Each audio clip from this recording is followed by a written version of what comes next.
नमस्कार, मैं स्वतंत्र कुमार और आप सभी का स्वागत करता हूं आपके अपने चैनल शॉर्ट हैंड टीम पर।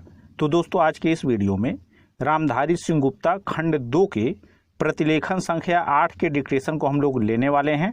इसे हम दो अलग अलग स्पीड में लेंगे। पहली बार में 90 की स्पीड में, तो दूसरी और आखिरी बार में इसी डिक्टेशन को हम लोग 100 की स्पीड में लेने वाले हैं। लेकिन अगर अभी तक आपने हमारे शॉर्ट हैंड टीम ऐप को डाउनलोड नहीं किया है तो आप ऐप को डाउनलोड कर सकते हैं, क्योंकि इस डिक्टेशन के प्रत्येक शब्द की आउटलाइन आपको ऐप पर ही मिलेगी, यूट्यूब पर नहीं मिलेगी। तो इस वजह से आप चाहें तो ऐप को डाउनलोड कर सकते हैं। लिंक इसी वीडियो के ठीक नीचे डिस्क्रिप्शन बॉक्स में आपको मिल जाएगा। तो 90 की स्पीड में आपका डिक्टेशन स्टार्ट होगा 5 सेकंड के बाद। तब तक के लिए आप रेडी रहें।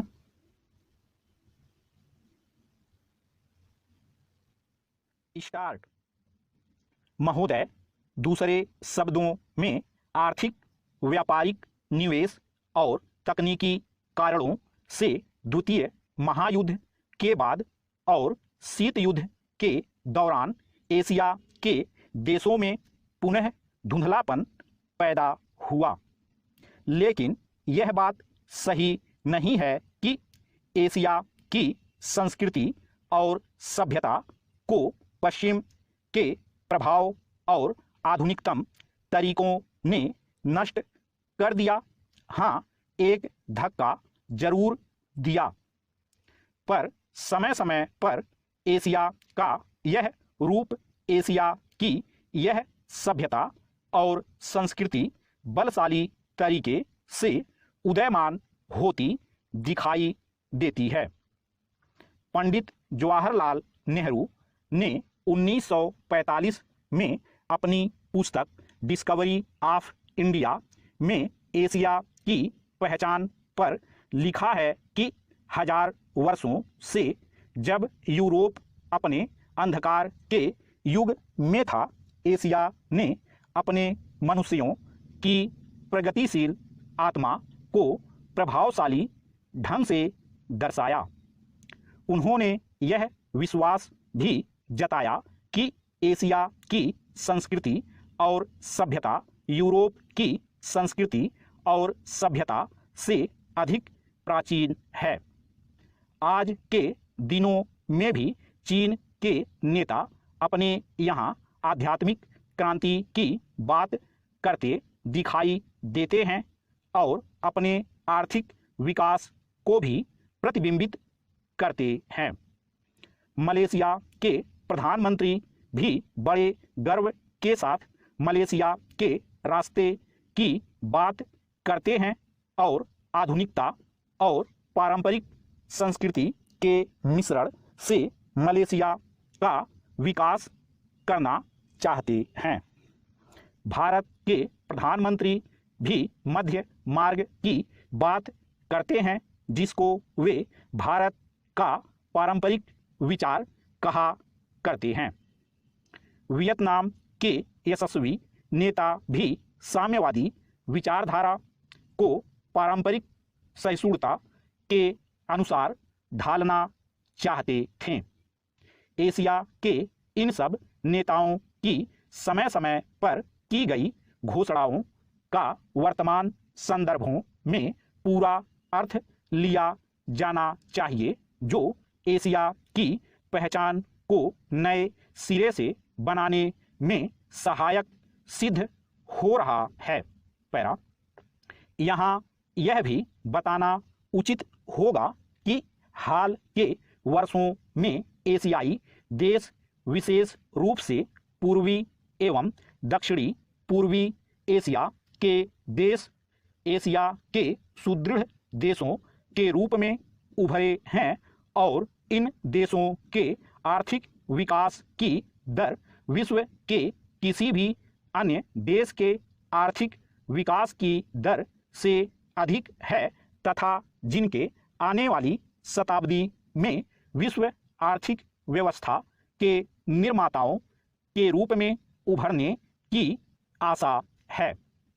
आर्थिक सफलता की इन कहानियों का श्रेय मुख्य रूप से अनुशासित कार्य, किफायत एवं बचत की ऊंची दरों जैसी एशियाई विशेषताओं को जाता है तथा इनसे देशों की जनता के जीवन स्तर में सुधार आया है और एशिया की पुनः खोज जैसा वातावरण बन रहा है।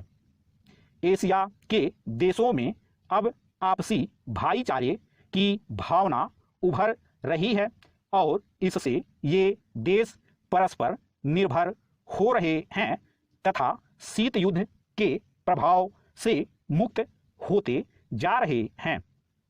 हमारी सरकार ने अपने एशियाई पड़ोसियों के साथ बेहतर संबंध बनाने में पहल करके इस बदलते रुख के प्रति सकारात्मक रवैया अपनाया है। इन सब प्रश्नों का जवाब आज उपलब्ध नहीं है, लेकिन सनह सनह इन प्रश्नों में ही इसके उत्तर मिलेंगे। एशिया अपने इन प्रश्नों के उत्तर में एक नए एशिया को जन्म देगा और अपनी एक नई पहचान बनाएगा। यूरोप और अमेरिका के आधुनिक औद्योगिक विकास में फर्क नजर आता है। स्टॉप। दोस्तों, इसी डिक्टेशन को दूसरी बार में हम लोग 100 की स्पीड में लेंगे, लेकिन अगर अभी तक आपने हमारे शॉर्ट हैंड टीम ऐप को डाउनलोड नहीं किया है तो आप ऐप को डाउनलोड कर सकते हैं, क्योंकि इस प्रतिलेखन के प्रत्येक शब्द की आउटलाइन को आप ऐप को डाउनलोड करके ही जान सकते हैं, क्योंकि इसकी आउटलाइन आपको यूट्यूब पर नहीं मिलेगी, ऐप पर आपको मिल जाएगी। लिंक इसी वीडियो के ठीक नीचे डिस्क्रिप्शन बॉक्स में आपको ऐप का मिल जाएगा, उस पर क्लिक करके आप ऐप को डाउनलोड कर सकते हैं। तो 100 की स्पीड में आपका डिक्टेशन स्टार्ट होगा 5 सेकेंड के बाद। तब तक के लिए आप रेडी रहें।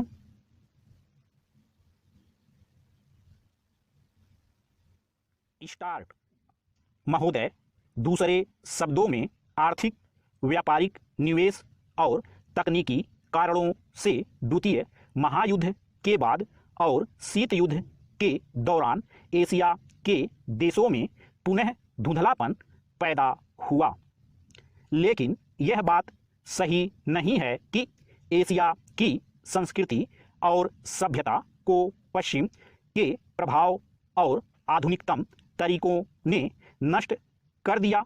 हाँ, एक धक्का जरूर दिया, पर समय समय पर एशिया का यह रूप, एशिया की यह सभ्यता और संस्कृति बलशाली तरीके से उदयमान होती दिखाई देती है। पंडित जवाहरलाल नेहरू ने 1945 में अपनी पुस्तक डिस्कवरी ऑफ इंडिया में एशिया की पहचान पर लिखा है कि 1000 वर्षों से जब यूरोप अपने अंधकार के युग में था, एशिया ने अपने मनुष्यों की प्रगतिशील आत्मा को प्रभावशाली ढंग से दर्शाया। उन्होंने यह विश्वास भी जताया कि एशिया की संस्कृति और सभ्यता यूरोप की संस्कृति और सभ्यता से अधिक प्राचीन है। आज के दिनों में भी चीन के नेता अपने यहाँ आध्यात्मिक क्रांति की बात करते दिखाई देते हैं और अपने आर्थिक विकास को भी प्रतिबिंबित करते हैं। मलेशिया के प्रधानमंत्री भी बड़े गर्व के साथ मलेशिया के रास्ते की बात करते हैं और आधुनिकता और पारंपरिक संस्कृति के मिश्रण से मलेशिया का विकास करना चाहते हैं। भारत के प्रधानमंत्री भी मध्य मार्ग की बात करते हैं, जिसको वे भारत का पारंपरिक विचार कहा करते हैं। वियतनाम के यशस्वी नेता भी साम्यवादी विचारधारा को पारंपरिक सहिष्णुता के अनुसार ढालना चाहते थे। एशिया के इन सब नेताओं की समय समय पर की गई घोषणाओं का वर्तमान संदर्भों में पूरा अर्थ लिया जाना चाहिए, जो एशिया की पहचान को नए सिरे से बनाने में सहायक सिद्ध हो रहा है। पैरा।